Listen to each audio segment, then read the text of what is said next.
tenan kok. Gong, iki apa sing nyolong pustaka Jamus Lima Sada? Oh iki sing nyolong dompetku. Wus. Ora ngerti karo kowe sapa kok nyolong. Wah, kenane palsu iki. Karo aku kok ora tepung. Padahal aku ki wong sapa wae ngerti ro Bagong kok dadi ora tepung karo aku. Kowe kere-kere ora minggal pateni. Supados kula damel srana sirnanipun alindring wonten ngajengan kula menika. Krana panjenengan sampun tumindak ingkang boten sae. Inggih menika nyidra pustaka Jamus Miang Jimat Lima Sada saking negari Ngamarta. Sarana Membanata Ndarawati. Penemban. Yen pancen kowe kuwi pendhita mestine awas paningalmu. Yen pancen kowe iki brahmana, mesti wasis waskita ngesti. Marata wengakna permana jati aja nggunakake netra bat lair. Sawangen iki nata Ndarawati apa dudu? Menawi saking penyawang kula panjenengan menika mboten wujudipun titah semantah. Kanthi permana jati sampun saged nyebataken bilih paduka menika tumbak para welang payung tunggul naga sarengan pustaka Jamus Miang Jimat Lima Sada.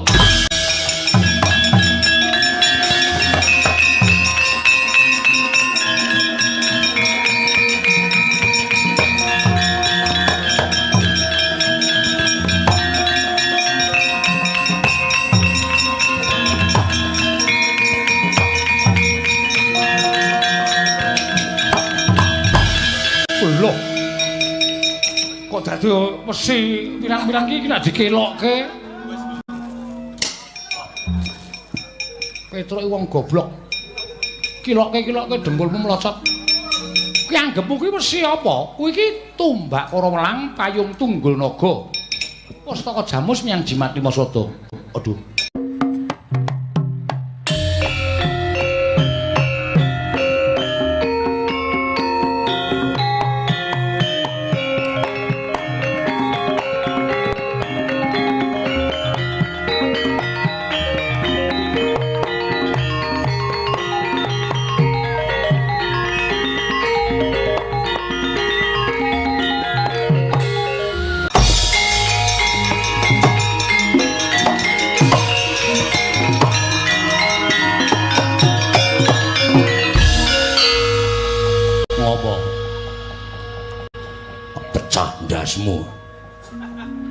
Anak mirang-mirangke wong tuwa, sapa sing dandani Bagong? Aku arep ngopo? Wani karo aku. Wani, bapak kleru kok. Nek bapak ora kleru, aku wedi karo bapak. Ning bapak kleru. Gunggung awake dhewe rumangsa bener. Mak cilik mbok tundung. Pustaka Jamus Lima Sada mbok wenehke Siwa Ndarawati. Ya nek Siwa Ndarawati iki Siwa Ndarawati sing tenan. Nek palsu, nek minggu alasan nyolong pustaka Jamus Lima Sada, sapa sing kelangan? Kelangan pusaka, kelangan mak cilik Sedewa. Remuk Pandhawa, Pak. Mergo sampeyan ora iso mikir sing jero.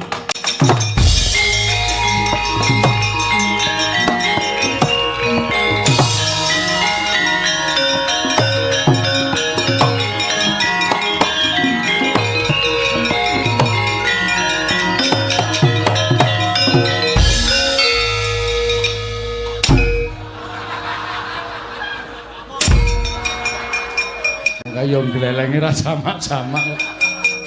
Dadi Werkudara pisane sapa-sapa ditendang.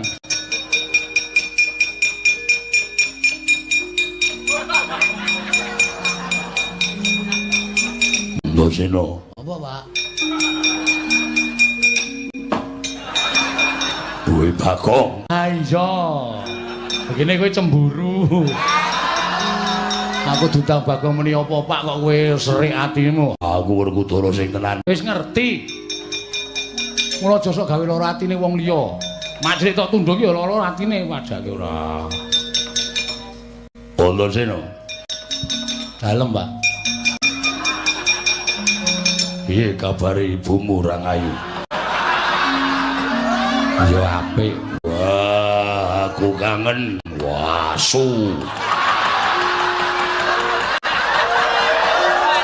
Kowe senengane ora bebeda to, Gong ora?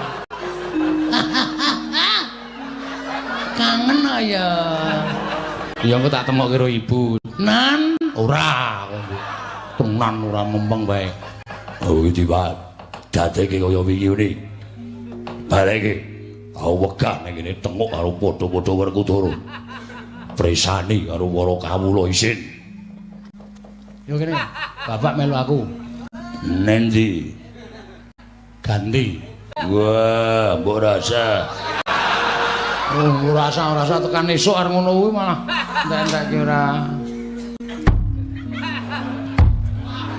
Wis malik ya. Tiwas mempeng.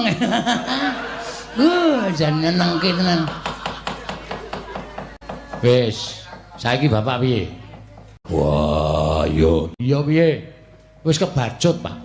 Sego wis dadi jenang ora pulih dadi jenang. Mula wektu dina iki rampunge perkara iki kudu dipetung nganggo nalar sing ganep. Aja grusah-grusu. Hae Baladewa wakmu Mandura gelut. Pakde.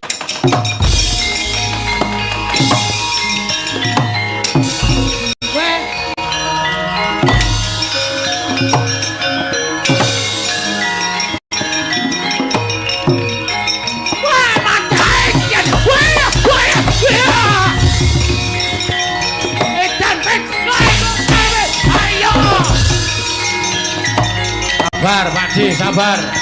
Wah, buku karepe dhewe manus paning jajaran. Sungertaning kawana, Strayoli binatang September, Oktober, November, Januari, Februari. Maret, April, Mei, Juni, Juli, Agustus. Baladewa nesu kok hitung-hitung tanggalan. Antasena apa iki? Sabar, Pakde, sabar. Aja duka, aja nesu. Iki Baladewa sing gawe aku. Lah rak tenan to menungso ra tatanan. Kowe bayi gawe milane wong tuwa. Sik to ora usah nesu. Oh, mati ono sing jengkel.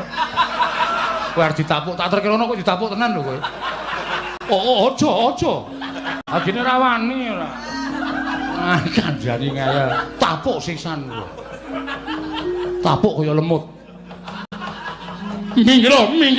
Tak topae. Tapuk kok ditopak. Walik omong. Ora iso kuwi. Iki gaweanku. Lho, gaweanmu piye? Iki Petro. Lah, ra tenan to. Wah, mulane suarane padha karo aku. Ah padha wae. Ora padha piye? Strayoli binatang Januari, Februari, Maret, April, Mei. Yo ganti yo, Truk. Waduh. Mbok tak ngenten mawon. Ora iki ngono, kowe kudu ganti. Lah, aku aja ganti Antasena. Aku arep negara Mandura, ketemu karo wakmu Erawati. Wah, edan. Alah, wis suwe. Nara tak pisah ngene iki cilaka. Iki ana sunan ora. Arep marani karo wakmu Erawati. Ora. Kowe tok usunan ora. Yo ganti. Wah, jan kowe kula dadi napa meneh? Dadi Lur Abimanyu. Rasah. Abimanyu ra melu apa-apa kok. Etian edan yo men. Wah, Antasena piye? Bapak tindak rene karo Bagong. Lho, sik dadi Werkudara masa Bagong. Lah, setan tenan kowe iki nyang-nyangke wong tuwa. Ming Bagong kok dadekke Werkudara. Nyatane ya iso ada rukun karo kowe. Do mlaku bareng nyatane bapak ya ora nesu. Bapak wis rumangsa keluputane. Nggone bapak nalika semana ngiklasake pustaka Jamus Masada karo nundung Mak Cik Sediwa. Terus men do tekan kene sik. Pak Di lenggah kene, Bagong men tekan kene, bapak men tekan kene engko dirembuk bareng-bareng. Yo.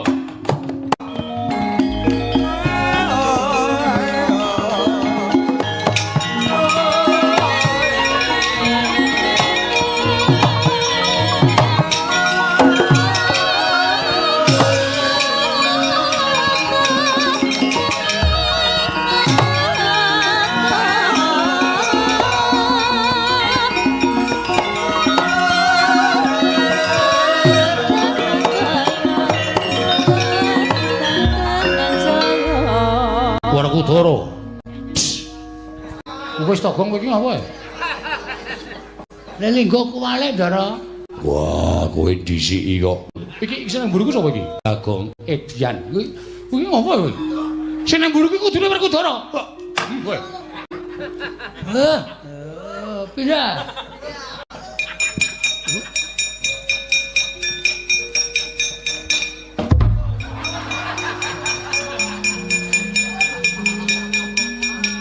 kersa ketapuk, Tru. Ento-entoane ya kudu ngono kuwi ora. Sing apik, Tru. Yo.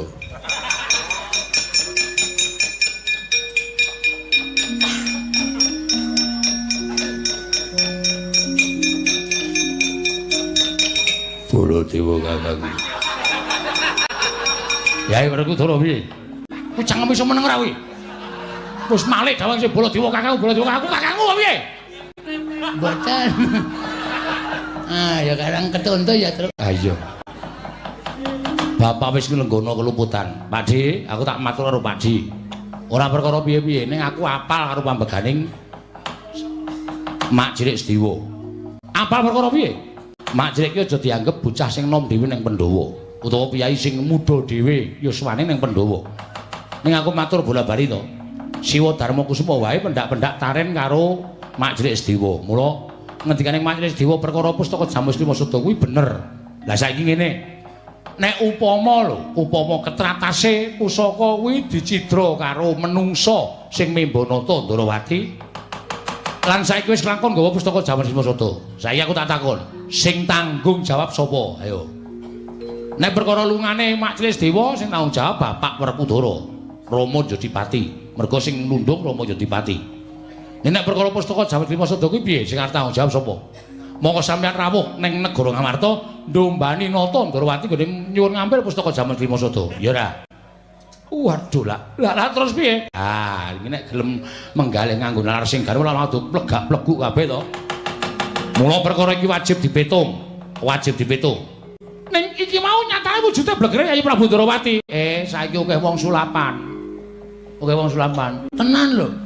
Winginane kula ketekan Petro niku ya entek-entekan.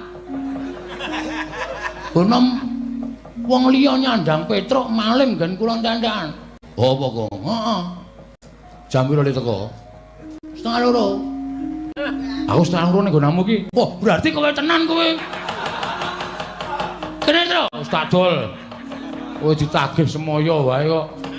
Ora tak ngonone tegelan, ora tegelan tuman wae kowe ora. Lah terus piye? Ah, saiki lagi iso menggalih. Bareng wis kelakon terus tembunge ming lah terus piye? Lah iki nang kene iki sing ngeling rembug nang kene iki, Pakde.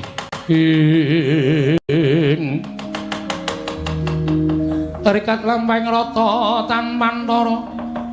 Prateng suku ning argeram kang tumingal.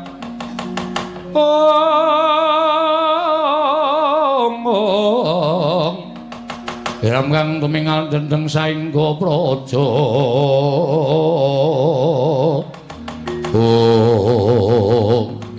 Dereng ngantos paripurna imbal wacana. Praptaning nata Ndarawati kadherekaken Raden Harya Setyaki kagiat sangging samya mulat.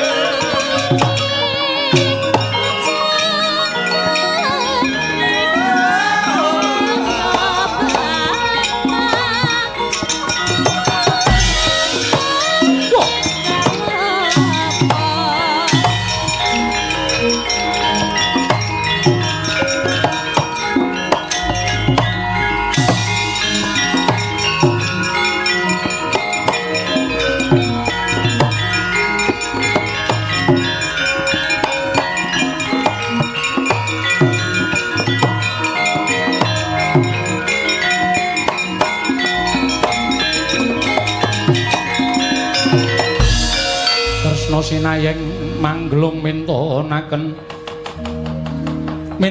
Dewi Kramanira kang kumiteran ing asta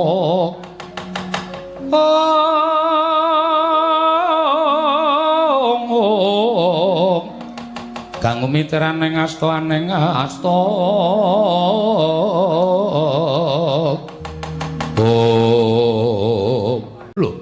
lah iki malah yen ngono bejo kemayangan Kresna apa pancen wis katon padhang kana negara Ndarawati wekasan Jati wis kundur maneh marang Praja Ngamarta. Nun sewu kok Prabu kula nembe kemawon sowan wonten negari Ngamarta. Sik kowe aja guyon Kowe mau tak tutke tak derekke sowan marang negara Ngamarta. Jare negara Ndorowati ketaman pegebluk. Mula tumuli aku nderekke sowaning Yayi marang Praja Ngamarta nyuwun ngambil pustaka Jamus Miang Jimat Lima Sada. Yo aku seksine. Malah ora mung aku Janaka ya weruh Puntadewa ya maringake pusaka. Nganti aku tegel nundung karo Dewa merga mbelani karo Kresna kakangku. Lah dalah jagat Dewa Bathara. Lah kok ketiban awu anget aku Setyaki wonten timbalan. Mula ning dalan pun Kakang lak tansah rerasanan kelawan Siadi. Siadi kelingan ora nalika tekan jabaning rangkah negara Ngamarta pun Kakang paring pangandikan Setyaki kok kahanan Ngamarta sorote ora kaya ingkang wis lumaku pendak dinane. Katon negara ingkang endah nanging kaya ilang kekuwunge iki ana ngapa Setyaki? Nggih, kula kemutan. Koko Prabu? Nggih. Seksinipun Setyaki. Kula nembe sowan dinten sak mangke menika Werkudara. Seksine Setyaki aku lagi wae sowan ning negara Ngamarta. Malah tak sawang Datulaya wis katon sepi. Tumulipun Kakang Ngambandir Gantara niti priksa kanan kiwa ning negara Ngamarta. Lah kok malah Koko Prabu lan Werkudara mapan wonten ing mriki menika lajeng kula menika badhe stripun badhe nyuwun priksa. Menika wonten lampang menapa? Lah dalah tenan ora. Waduh.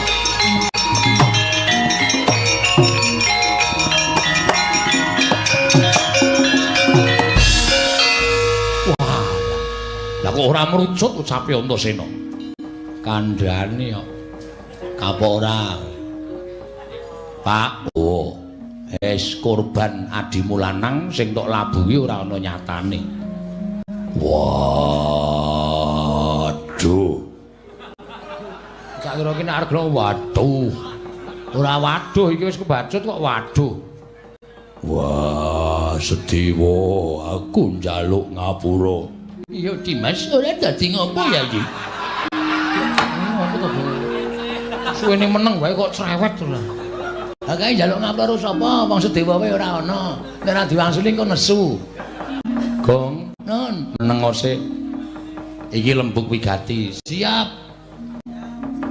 Menika ateges negari Ngamarta kedatengan telik Mangendrajala. Ketekan telik.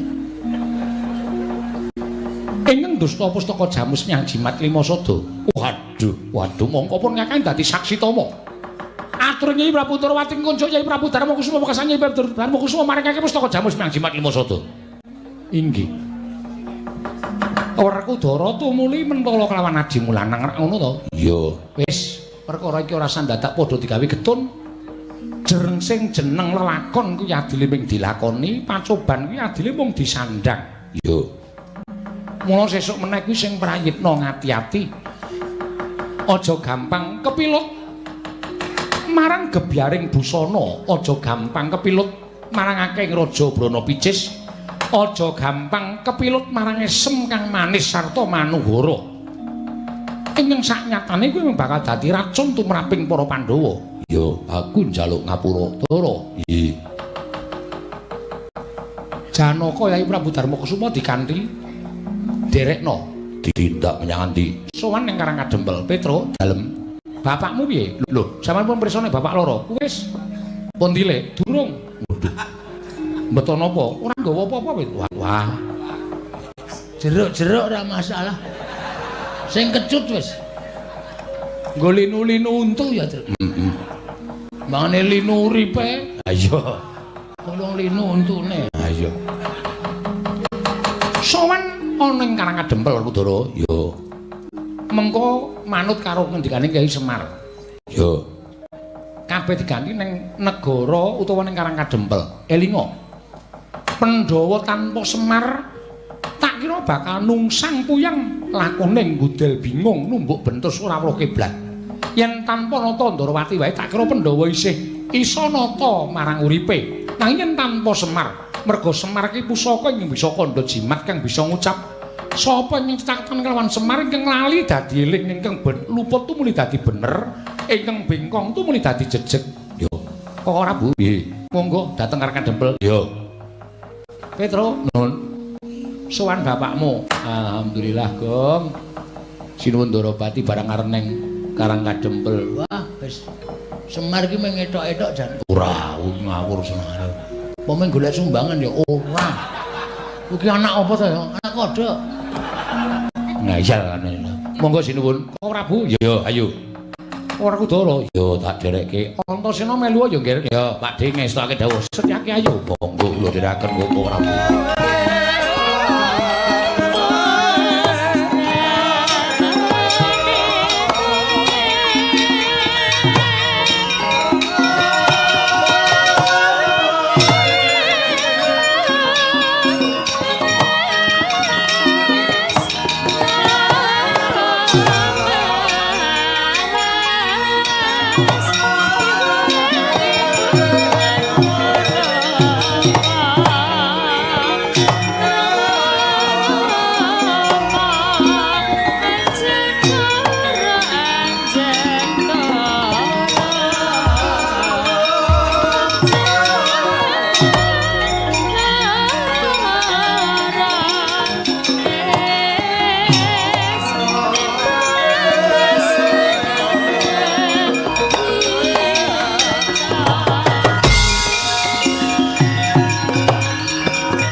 Niat langening talang banaklar pandan moncar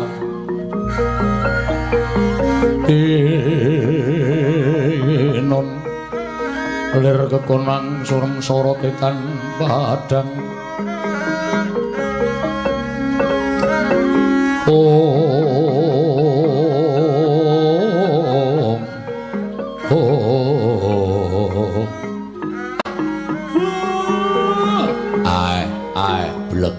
gegek sak dulita mel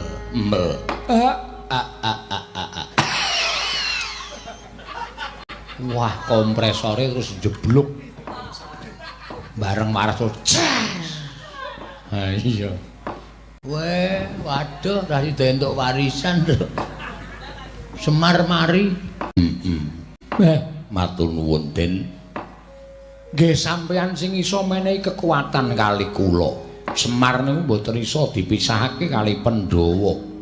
Kakang Semar syukur yen to Kakang Nayantaka wis pulih kaya wingi uni. Kakang Semar syukur yen to Kakang Semar wis pulih kaya wingi uni. Wah, Dipol gawe amarem atiku, gawe bungah pikirku. Kula nggih ngaturke panuwun ndara-ndara sampun kepareng rawuh wonten ing Karang Kadempel. Sejati napa ingkang jinangka dening Kakang Badranaya. Kula niki menggagas kahanan negara Ngamarta. Sing saya suwe kawontenanipun boten ayem, boten tentrem. Monggo Semar menika didhapuk dados pamomonging para satriya negari Ngamarta utamanipun Pandhawa. Nek nganti Ngamarta niku negarane rusak. Niku sing dicucuh sepisanan dening Dewa Semar. Mula katentreman karahayon lan karukunaning praja Ngamarta kawulane menika kula sing tanggung jawab. Mula mboten aneh nek kula niku janjane duwe gegayuhan. Lah ora apa to? Kakang Semar darbi gegayuhan apa? Supaya uriping para kawula sak negari Ngamarta menika tebih saking raos cecengilan panas kendah pen patiupen langkung-langkung ngagengipun tebih saking regejegan tebih saking raos ingkang boten sae mila kula janjanipun kepengin mbangun kayangan wonten negari Ngamarta candhak lakone wingi mbangun gedeng kesenian saiki didadekke mbangun kayangan Ayo wis ben ora apa-apa ngono kuwi bebas kok, Gong. Ora kudu kewengku ya ming rada beda wae. Heeh. Terus, Pak, lanjut. Mula kula kepengin ngrawuhke pepundhen Pandhawa wonten Projing. Utawi wonten ing Karang Kadempel menika supados para Pandhawa menika nyaketi gumregut gumregaing para kawula. Mergi napa, Dara? Sing jeneng kawula niku mboten butuh diwenehi dhuwit, mboten butuh diwenehi brana picis, ning butuh dicaketi rasane. Kula gandeng Pandhawa sampun sami rawuh. Napa sing dadi penjangka kula niku ajeng kula wiwiti. Kakang Semar, kula wonten dawuh. Nanging ndadekno pangertenmu, Kakang. Nggih. Ingkang sowan ana ing Karang Kadempel nembe para Pandhawa. Mongko durung jangkep. Lho.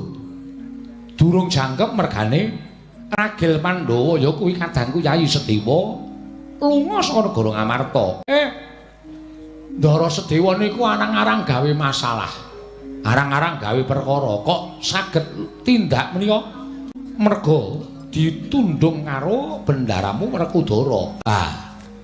Mergane Sedewa nggondheli pustaka Jamus Klimasada ing bakal kaparingake Nata Ndarawati kinarya tumbal wadaling Projing Dwaraka wekasan Werkudara Murina adine ragil ditundung saka negara Ngamarta. Mula sing gedhe pangapuramu, Kakang, sowaning Pandhawa durung jangkep pustaka Jamus Klimasada uga durung bisa sowan marang Karang Kadempel. Kakang Semar, Semareka den prayetna samuriris eka balik titiyani gandayani trisanya purnama sasi gilar-gilaraning tengah latar milang lintang Bima Sekti. Lah kok ngoten lakon. Petro kali Bagong dereng matur malah kula wis ngerti lakon teng Praja Ngamarta saking sampeyanipun ingkang minulya Sinuwun Ndarawati. Mula kang saka kuwi miturut iga penemuning Kakang Badranaya apa sing kudu katindakake dening para Pandhawa. Lah kok dadak takon apa sing kudu katindakake?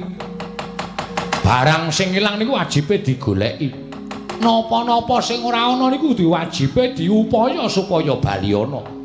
Ndara Sedewa supaya dadi jangkeping para Pandhawa, pustaka Jamus Klimasada kudu tetep dadi pepayunging para Pandhawa lan kudu rawuh enten Karang Kadempel. Mula bab perkara iki kula pasrahke kalih sampeyan. Nek sampeyan ora isa nemokke pustaka Jamus Klimasada, Ndara kula Sedewa ora minangka dados jangkeping Pandhawa 5. Lah napa ajeng lakon penjangkaning Semar Badranaya, Den? Kresna sinayang mangkelung mingkonaken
arek mangsa myong ambreng kadi karunaning kaswase dosang gondo astrat mojo lengleng lalu mangolati toro ora sambut tambuhi kekarepaning Semar Badranaya sayekti siadi wis gamblang yo aku wis ngerti gegayaning Kakang Semar ingkang bakal mraja ke arah negara Ngamarta sarana mbangun kayiwangan tegese mbangun marang jiwa lahir lan batining para kawula yo pancen mengkono tumuli Kakang Semar maring dawuh ora bakal kelakon penjangkane lamun pustaka Jamus Klimasada ora rawuh marang Karang Kadempel. Sedewa ora dadi ganeping para Pandhawa 5. Mula wis dadi ngendikane Kyai Nayantaka ora usah dadak tinuding pun Kakang wis krasa lamun pinasrahan babagan lakon iki. Yo. Yayi. Sira lan kadangmu Yayi Panengah tindaka metu ndedharatan pun Kakang nak ngambah Dirgantara. Yen ana wong-wong nyubriyani ing sajak ana sambung rapet ing pustaka Jamus Klimasada ora sandadak wedi kangelan candheten takon ana apan durung karuwan nggone pun Kakang lan siade goleki menyang endi dunung ing Nata Ndrawati. Yo wis to ki dawuh.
Kene donganing kung lir wuwusing pine panca pepetoke ngayamana ya jagat mangstung karo wayah loro jagat wah aja nganti kleru aja nganti aku mbelani Kresna ingkang dudu saknyatane Dimas waspadakno iki pun Kakang yo aku ngerti iki sapa wani madha rupa kelawan aku aja ngawu gawar ngawur kowe menungso ingkang epeh gedhamu teka kowe Membanata Ndarawati kowe nyidra pustaka Jamus Klimasada nganti gawe geger kana negara Ngamarta ayo aja mati tanpa aran kowe ngaku kowe sapa Nata Ndarawati Prabu Sri Bathara Kresna aku Nata Ndarawati aku ingkang nggadhampar keprabaning Dwaraka aja ngawu gawar ngawur kowe aja ngaku Ratu Ndarawati Werkudara iki menungsane sing nyolong pustaka Jamus Klimasada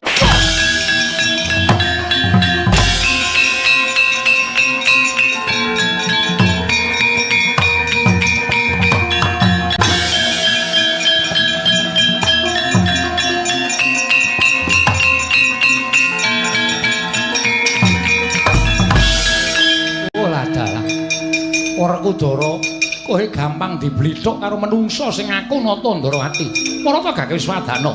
Aku dulurmu. Aku kadangmu Ndarawati. Wah, rasaku kan cerewet.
persis tenan kok. Gong, iki apa sing nyolong pustaka Jamus Limasada? Wah iki sing nyolong dompetku. Wus. Ora ngerti karo kowe sapa kok nyolong. Wah, kenane palsu iki. Karo aku kok ora tepung. Padahal aku ki wong sapa wae ngerti ro Bagong kok dadi ora tepung karo aku. Kowe kere-kere ora minggat pateni. Wah.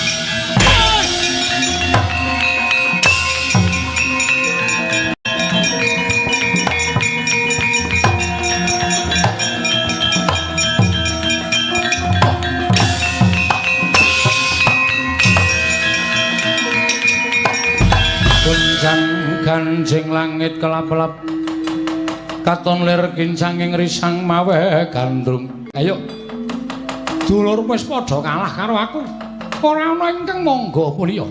Nata Ndarawati, yen pancen kowe ngaku Ratu Ndarawati ing sejati, sirnakno Ratu Ndarawati ing iki. Oh lah dalah, pancen wong iki nek lagi winong wong ora iso dipidak wewayangane. Selagine adikku Arjuna lan Werkudara padha mundur wedi karo Nata Ndarawati. Apa rumangsamu aku wedi karo kowe? Ungalno dadamu tiban tanganku ora tinjung akhirat. Aja duntang Nata Ndarawati iki, maju leganing atiku.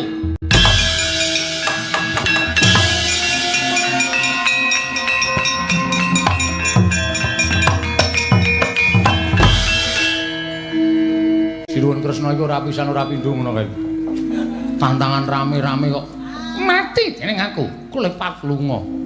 Jebul Sinuwun Ndarawati iki pancen rawani perang tenan. Iki sapa ta iki? Lho. Sampeyan kok ora tepung kalih kula? Kula niku sesuk mirokke jarik sampeyan. Kok ora tepung kalih kula niku pripun? Lho, iki Petruk. Ah, kene ora. Aku Nata Ndarawati ngeten mawon. Sampeyan kula akoni Nata Ndarawati ning nek purun maringi sedekah kalih kula. Karepmu piye? Gandeng sampean mboten gadah pengikut. Ndara Janaka, Ndara Werkudara kabeh do percaya nek Sinuwun Ndarawati sing nika sing asli, kula nderek sampean ning sampean bayar kula per jam 60.000. Mengene ajeng napa-napa tambah. Nggih. Kowe iki pemandu apa piye? Per jam kok semono. Wong jeneng wong arep ngladeni kok. Kowe le nawake kok sak penake dhewe. Ora gelem ya wis, ora arep ngaku Nata Ndarawati lho.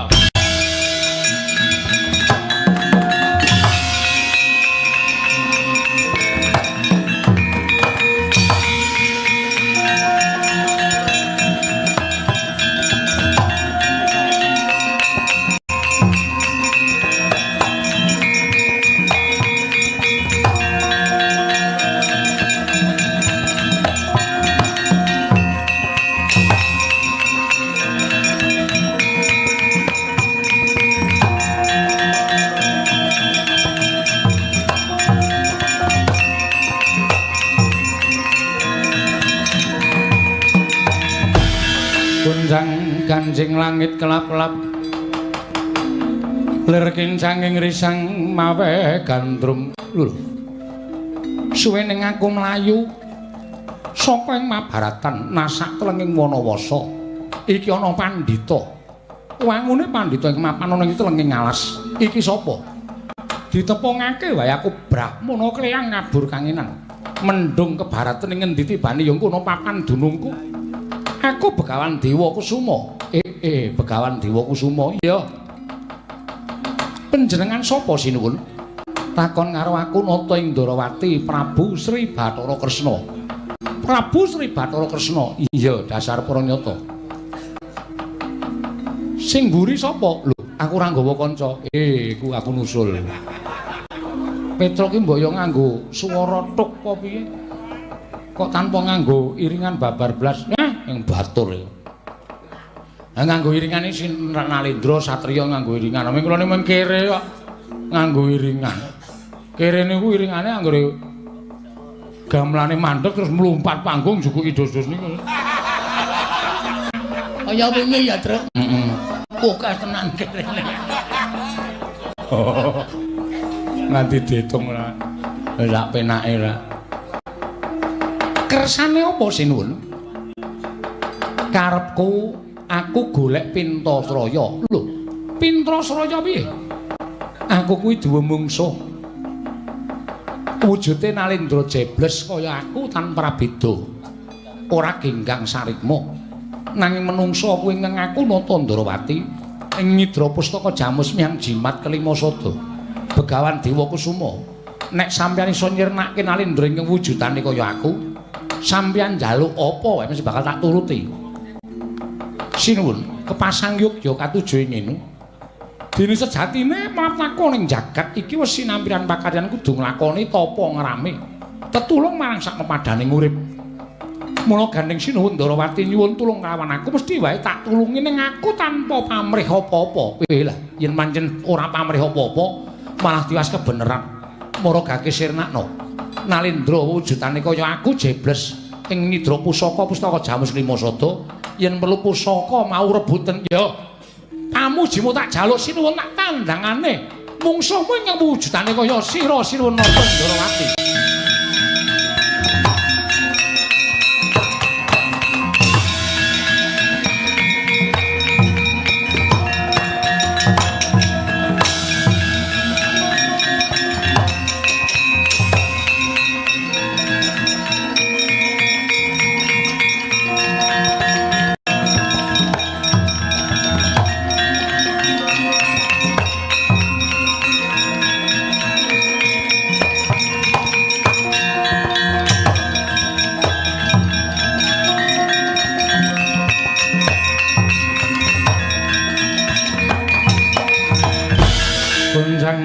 Sing langit kelap-kelapaton lir kincang ing risang mawe gandrung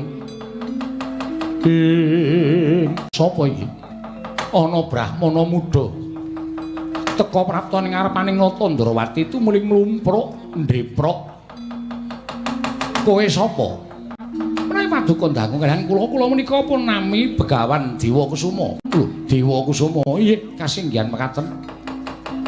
Menawa paduka Nalendring Ndarawati, iya pancen mengkono. Menawi ngaten jumbuh kang ngendhanipun Nalendra ingkang sami kan panjenengan, ing nalika semanten nyuwun tulung dhateng kula. Supados kula damel srana sirnanipun Nalendra ingkang wonten ngajengan kula menika. Krana panjenengan sampun tumindak ingkang boten sae. Inggih menika Nyidra Pustaka Jamus Miang Jimat Lima Sada saking negari Ngamarta. Sarana Memba Natandrawati, penemban. Yen pancen kowe kuwi pendhita mestine awas paningalmu. Yen pancen kowe iki brahmana, mesti wasis waskiteng esti. Marata wengakna permana jati aja nggunakake netra bat lair. Sawangen iki Natandrawati apa dudu? Menawi saking penyawang kula panjenengan menika mboten wujudipun titah semantah. Kanthi permana jati sampun saged nyebataken bilih paduka menika tumbak para welang payung tunggul naga sarengan pustaka Jamus Miang Jimat Lima Sada.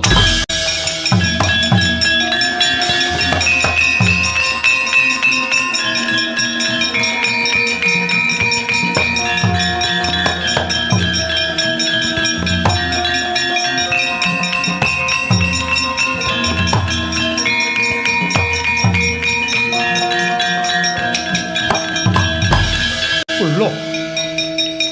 Kok dadi mesti pirang-pirang iki nek dikelokke. Petruk wong goblok.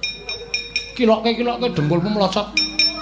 Ki anggepmu kuwi mesti apa? Kuwi iki tumbak para welang payung tunggul naga. Pustaka Jamus Miang Jimat Lima Sada.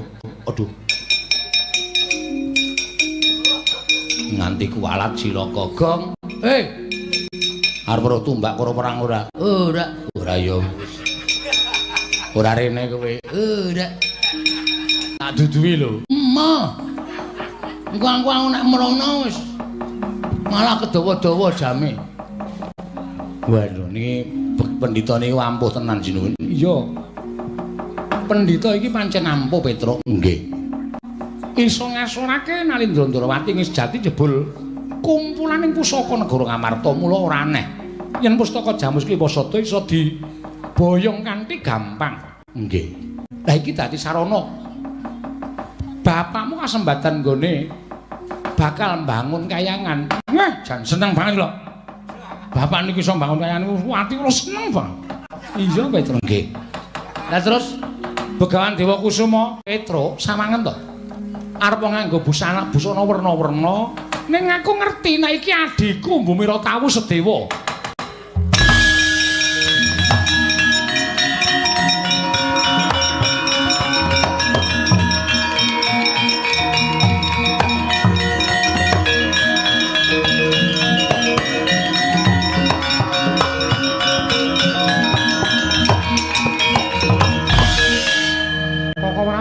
Terang sembah pambekti kula kunjuk iya tak tampa pangestunipun Kakang Tamanana kula pundi nggo jimat Petro nun pusaka kuwi gawanan ning Karang Kadempel nyembah sik ping 3 ndak kuwalat nggih pusaka ora baen-baen pusaka kuwi kedadian saka menungsa kedadian saka Nalendra ingkang digdaya mula panggraitane tanpa beda kaya menungsa nek kowe ora nyembah nek nganti pusaka kuwi engko nesu tumbak kuwi iso temancep ning dadamu dhewe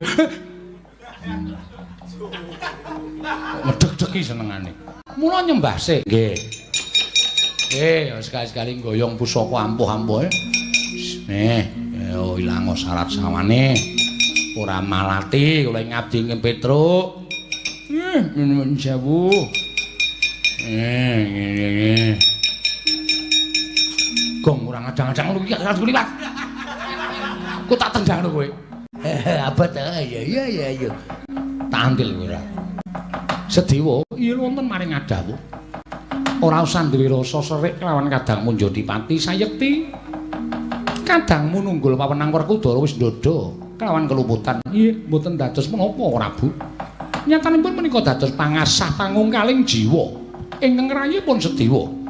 Malah kula remen dene kula ingkang saged ambabar lelampaning calim pustaka Jamus Klimasada tuwin saged ngaturaken sinten sejatosipun Natandrawati ingkang memba utawi wujudipun ingkang wonten memba Natandrawati tumunten wonten lembat pustaka Jamus Klimasada. Iya, ayo ning Karang Kadempel. Monggo kula dherekaken kok Prabu.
Ngamarta wis padhang.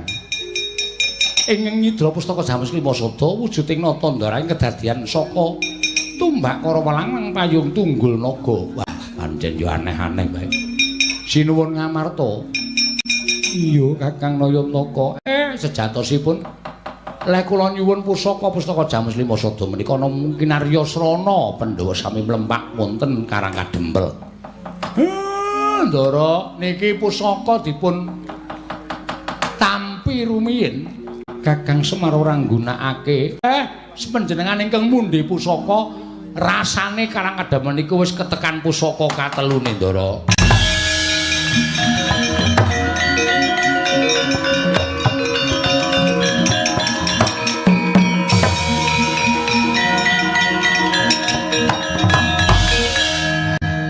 Kanthi mekaten sejatosipun ndara-ndara kula Pandhawa niku ngajak kula kanthi nyaketi gumreguting para kawula. Nyaketi dhateng para masyarakat mergi menapa kawula menika mboten butuh dibiyuki brana picis Mboten perlu butuh dijanjeni sing dhuwur kaya Dara Kekalangan. Mboten perlu diparingi napa-napa sing supaya kawula niku percaya karo sing peparing, mboten. Ning gandeng kawula Ngamarta niku wis duwe pepundhen, wis duwe sesembahan inggih menika para Pandhawa. Karep kula niku Pandhawa aja mung ketungkul anggone nyawang wonten ing dhuwur, ning kala mangsa nyawang wonten ing ngisor. Supaya sing ngisor niku mboten pating blengkrah, mboten pating bejajik sapenake dhewe. Iya, Kakang Semar. Sarana manunggaling para Pandhawa kaliyan para kawula saged mujudaken negari Ngamarta menika embanipun kados dene wonten ing Kayangan. Kayangan nika papan sing tebih saking suker sakit, adoh saka rasa dina-dina. Wontenipun namung manunggal tetunggalan ayem tentrem rukun tunggal cipta rasa karsa lan karyane. Mugi sarana Ngamarta gesangipun para kawula embanipun gesang wonten ing Kayangan kasembadan ngen kula mbangun Kayangan. Wekasan para kawula ayem, ayom, tentrem, manunggal tetunggalan mujudaken praja ingkang gemah ripah Allah jinawi adil warata tias bagya mulya ndara.